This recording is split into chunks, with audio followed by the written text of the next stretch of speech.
Hey, book lovers. Welcome back to Seriously Sandra, where we get real about books and the brilliant minds behind them. Today, I'm beyond excited to chat with Faith Knight, who we're going to dive into her stories, her plots, her writing magic, and some of the stuff that's happened in this book that I just read that I'm like, oh my gosh, I got to tell you. So grab your favorite drink, get cozy, get comfortable, and let's chat books. Welcome, Faith. Hi, how are you today? I'm fine, thank you. How are you? I'm good. I'm good. I'm a little tired, but I'm good. I Yeah. had foot surgery, so I'm just still trying to get over that. All right. Well, I hope you're healing well. Mhm. Awesome sauce. Well, I have to tell you, I just finished in five, four, three, and it is such a wild ride. And I enjoyed every last juicy moment. Can you kind of tell people like what your background was, where you got this idea? Because I gotta let me tell you, hold on, don't talk yet. Readers, please pick up this book. All right, go ahead. Wow. I actually wrote this book a long time ago and didn't publish it. I didn't even send it out to any agents or anything when I was trying to do the trad thing, because I really just didn't think it was that good. And so I just felt like I'm just going to sit on it for a while. And then maybe when I get around to deciding to do something with it, I will. So this year, February, is when I decided to publish it. But when I went back through it, I pretty much totally rewrote it. Well, I mean, not totally, but I rewrote a lot of it because having written it a while back and then my writing experience now taught me some things that I could go back and change. And as a writer, when you look at your early work and then you come back and see what you're doing now, sometimes you really make a lot of adjustments because you're better.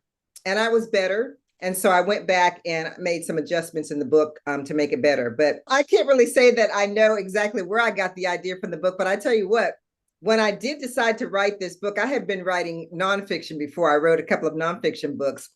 And I have a friend, R.M. Johnson. He writes romance. And R.M. has a book coming out soon. As a matter of fact, I'm sure he won't mind me telling you. He has a book coming out soon. He encouraged me to write. And so I decided to write this book based on my television background because since I had a lot of experience in news, I thought, wouldn't it be cool to write a story about a news reporter who really isn't as cool as, you might think she is, and all the stuff that she gets into. And I also wanted to parallel it with the lives of some other people, like I did with the anchor and the photographer, because they Mhm. each have different stories about the news business that I wanted to make sure that I got into the book. So the story of her and her situation is only part of it. A lot of it is more, and I think more people who have been in TV news will be able to relate to some of the issues that come with being on TV or even behind the scenes. Awesome. Do you want to tell people a little bit about the premise of it? Because then I have a question for you from the premise. Yeah, I mean, I wanted to, I think what I really wanted to do is just tell a story about someone who may seem perfect on the outside to other Mm. people, because a lot of times people that are on television and on news are looked up to. I wanted her to be real. I wanted her to be somebody who had flaws. And so that story was really based on my desire to just be real about not only the business, but to just be real about people's personal lives. You know, And so that is she amazing when you say that because the main character, Tina, and when I, as you know, in the news, when we see our people in news and I guess especially nightly news and your hometown news, we think we know them, Mhm. right? And so we get caught up like, oh yeah, they're talking to us, again, if you think about the people in weather, we trust whatever they say on the weather because they told me personally, right? Right. Right? Yeah. And And so I think it comes out with there's a scene where Andrea is in the grocery store and she's talking to her mother and they're arguing. And during that time, the undercurrent is that people are looking at her and they're recognizing her and they're pointing at her, and that kind of thing is kind of going on as sort of the background while she's trying to have this conversation with her mother. Right. Happened to me, as a matter of fact. I used Did to go to you? grocery stores and things like that, and people would just, they kind of look at you like, I think I know her, but I'm not sure. And maybe by the time you get up to the front cashier, they'll be like, oh, and my last name was Murphy when I was in this. They're like, oh, you're Faith Murphy, aren't you? You're Faith Murphy. I mean, that kind of stuff. And I'm like, yeah, I think I am. And sometimes I would lie, especially if I didn't have on any makeup or anything. Sometimes I'd say, nope, I'm not her. I just kind of look like her. I'm not really her. Oh, that is delightful because it's true. We see you know, the regular TV viewer, we see you, we are awestruck, you know, because you're bringing us the news, so we see that. So then all of a sudden you write this, and then I don't think about the newscaster, their home life or their back life, or that it could be messy. In fact, in my mind, they're perfect Right. because they're on TV. That it's Mhm. glamorous. Mhm. So you reveal that part, or open up the curtain for us to see that a little bit more. And then even with the photographer, Mhm. Ellis, you Jealous. know, and you think about the cameramen and photographers when they're at scenes, what they see and Mhm. through their lens. So I Mhm. thought that was really intriguing as well. Yeah, Ellis was patterned by a guy I used to work with at a local TV station, and he had that kind of cynical attitude too. And it's funny because I told him that this character was based on him, and he started laughing because he's really that kind of sort of eccentric slash, you know, sarcastic photographer. That was him. The weed part, now that wasn't it. But again, it was really a intriguing story with evolving characters that just made you want to keep reading and wanting to pull in. So, as a reporter, or as your former thing, how'd you get into, like, how'd you become an author, and how'd the writing journey, how'd you go from that to that? Well, see, the thing is, I really wanted to be a writer, because my cousin Virginia, as you know, is a writer. And So, for when I, everyone who doesn't know, tell them who your cousin is. my cousin is the late Virginia Hamilton. She was a children's book author from Yellow Springs, Ohio, and that's where I'm from, Yellow Springs. And when I was a little girl, Virginia was just beginning to become successful. She wrote her first book in 68, and I was probably, what, 10, 11 years old. And I was really inspired by Virginia. I would go to her house and watch her write, and I would ask her questions. And I even took something that I wrote to her, and she said, you need to write what you know. I'm like, how many times do people say that? But back then she used to say that. But Virginia inspired me to want to be a writer. But my father told me, no, you can't be like Mhm. Virginia. You have to have a real job. Authors don't have real jobs, he used to say. And so I thought, okay, well, what else could I do if I'm not going to be an author? Because I used to write poetry and everything when I was like in second and third grade. And I thought that's what I was going to do. So I said, well, okay, maybe I can be a journalist. Maybe a journalist would be as close as I can get to being an author, since my father is like looking down on this whole author thing. So that's what I decided to pursue, was to be a journalist. Wow. You know, and well, it still flows within all the writing. And so this actually makes me want to go, your debut, your other book, As Gray as Black and White. Would you tell us about that? Wow, that book took me a long time to write because I really wanted to get it right for my husband as well as others. My husband, when I married my husband, I had found out that when he was a child growing up in Montgomery, Alabama, that he was the first Black on an all white baseball team, because this was like in the late 60s. And he was mistreated pretty badly as the only Black child on the team. And that kind of inspired me to want to write something about what that life might be like. But instead of having him be the main character, I had actually found a photograph of some white children in the 30s on the, I think it was the Library of Congress website. Mhm. And the person who took the pictures said that they were Black, but they look white to me. And I looked really, really close at these kids, and I'm thinking, there's no way these kids are Black. And as I looked at the little boy standing on the porch, I thought to myself, if I put him in the 60s and he's Black, although he's got blonde hair and blue eyes, what would his life be like, especially during segregation?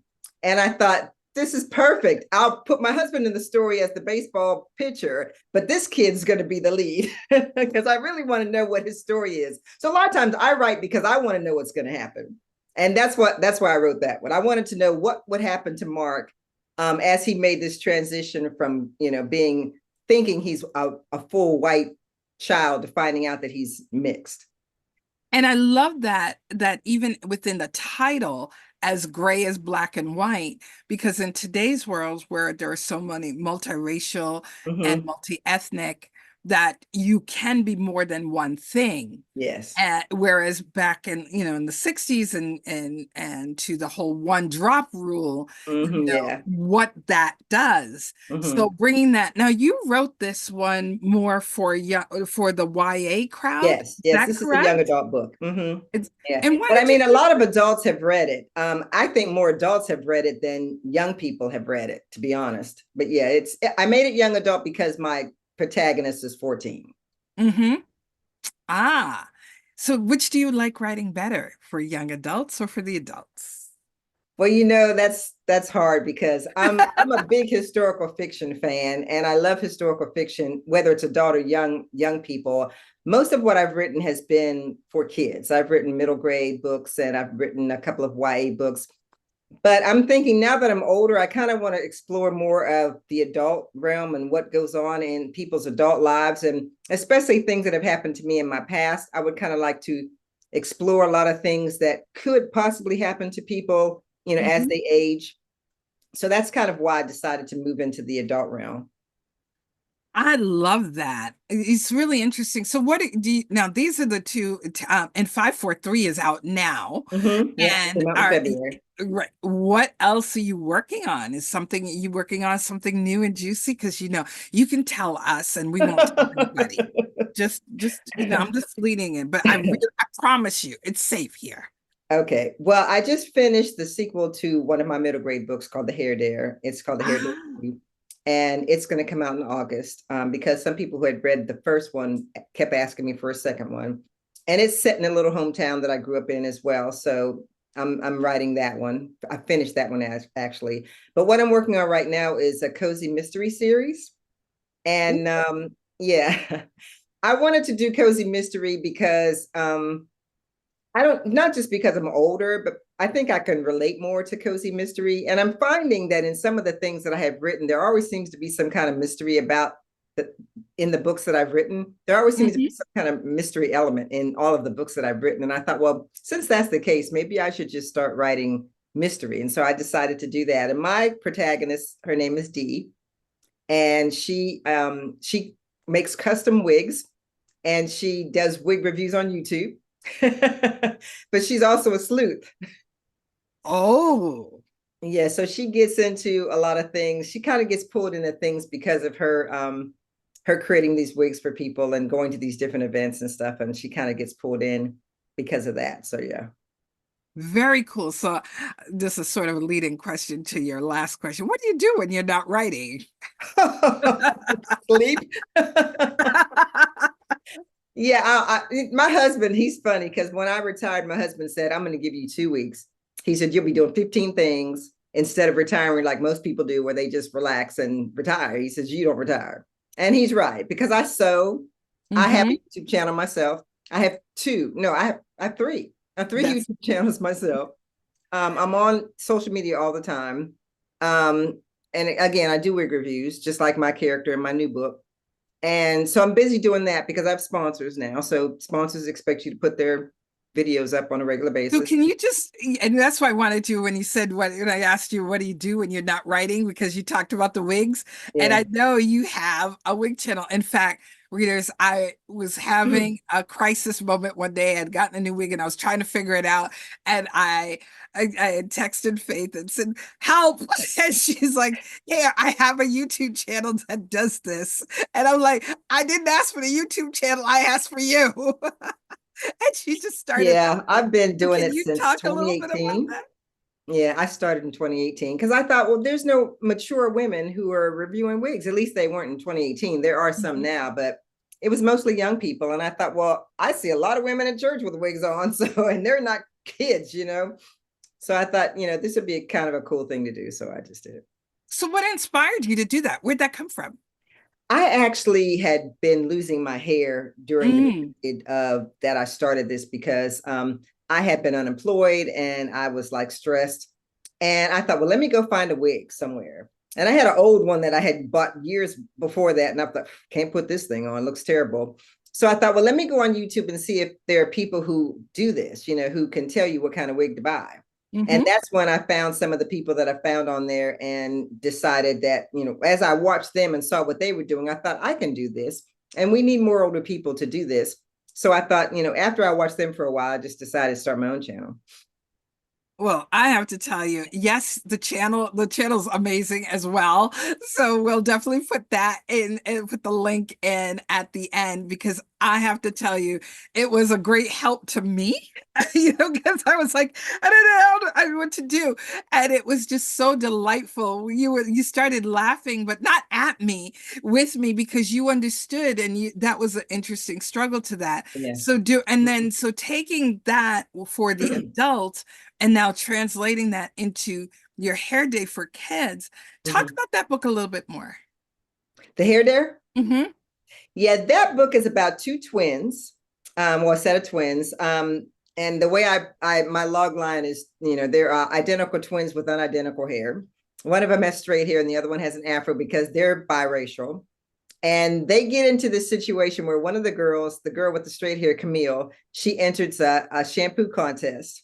And it's a shampoo that really only caters to straight hair. And her sister is very radical. And so her sister has an afro and she decides she's going to protest. Her way of protesting is to enter the contest herself.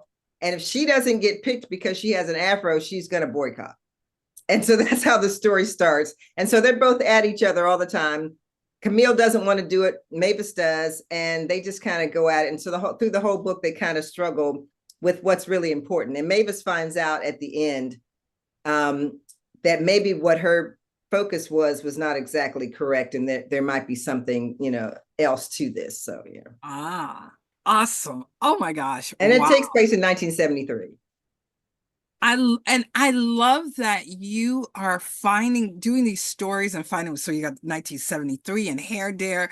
You're going a little bit older with the teens, and again, with in as gray as black and white, and then we get the adult, the juicy, the salacious with in 5, 4, 3. I mean, it's just it was just really all different places to enter as a reader.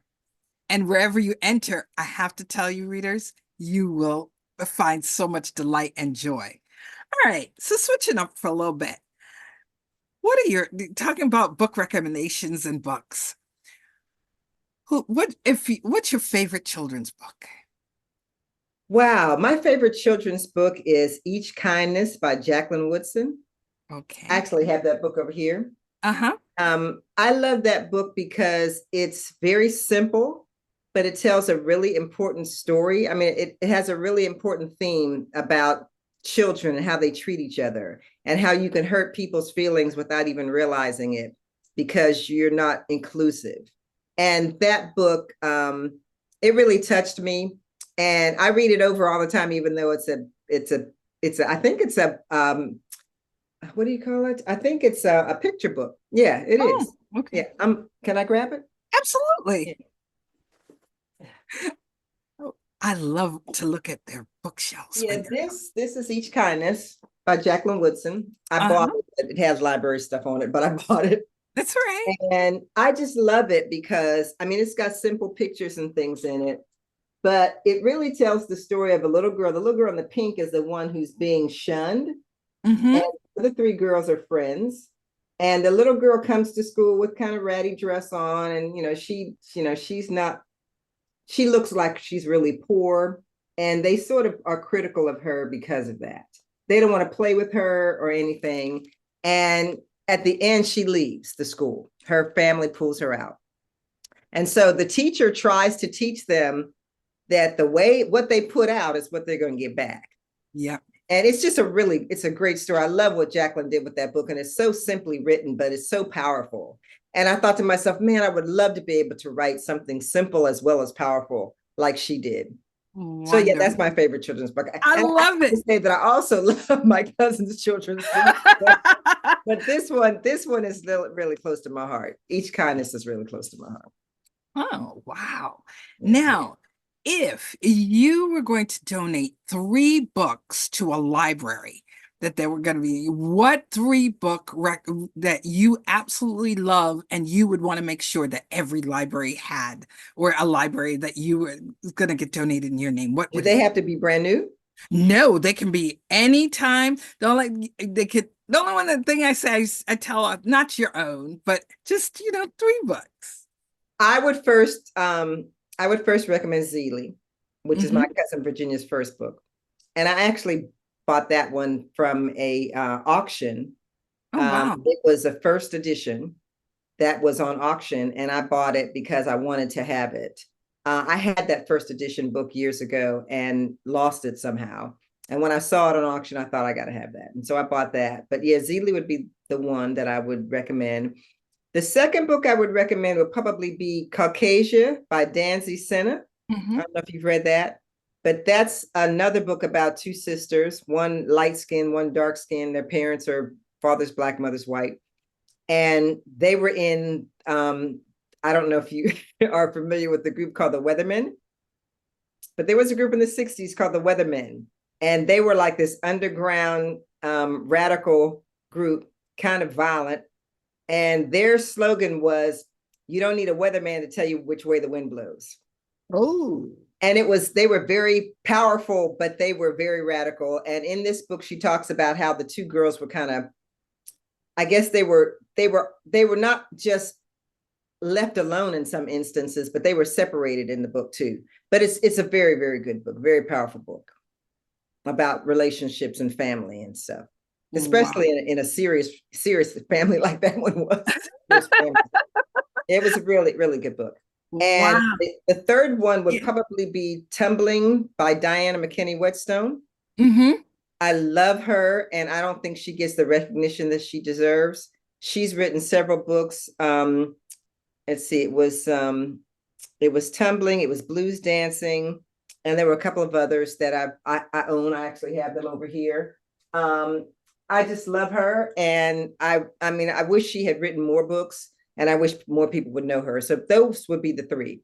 Oh, I love it. Oh, I'm always fascinated because I'm also a book pusher. So I'm Mhm. always pushing books on people especially when it's people who are books that are not as well known. Yeah, And so that's like, no, I want you to know these 3 books. So I love yeah. that. Thank you. Oh my gosh, this has been such an eye-opening, enlightening, and fun conversation and delving in. So as we're leaving, where can people find you and know more? They want to know more about Faith Night. Where can we find? My books are on therealnightauthor.com, and I write under a couple of pen names. As you saw, Tanzy Kohl is my pen name for my romance and suspense. I mean, for my romantic suspense and my mystery. I write under Faith Knight for most of my historical fiction, but moving forward, I'm going to be FM Knight because there's like a million Faith Knights on the internet. So I decided I was going to be FM Knight going forward. So I have a few books that are in FM Knight and a few in Faith Knight. And then, of course, Tanzy Kohl is, like I said, my romantic suspense and mystery pen name. But yeah, it's Oh, realnightauthor.com, as well as at the Real Night Author on Instagram and Blue Sky and TikTok okay. and Facebook. Oh, I'm everywhere. so we can find you. And Yeah. I will definitely I will put the links in the chat. And what an delightful and incredible conversation. So huge thanks to Thank Faith. you. Thank you. I Oh, appreciate it. oh my gosh. No, my gosh. The thanks is all mine for sharing your journey and your insights. Come on, Faith. If you haven't read Faith yet, what you waiting for? And the new one is Tanzy under Tanzy Kohl or Faith Night, or she said FM Night going forward. You will be able to find her. You'll check the links below. Don't forget to like, subscribe, and drop a comment with your favorite moment from this chat and from takeaway chat. And until next time, keep dreaming, keep reading, and keep sharing your story. Take care. Bye-bye.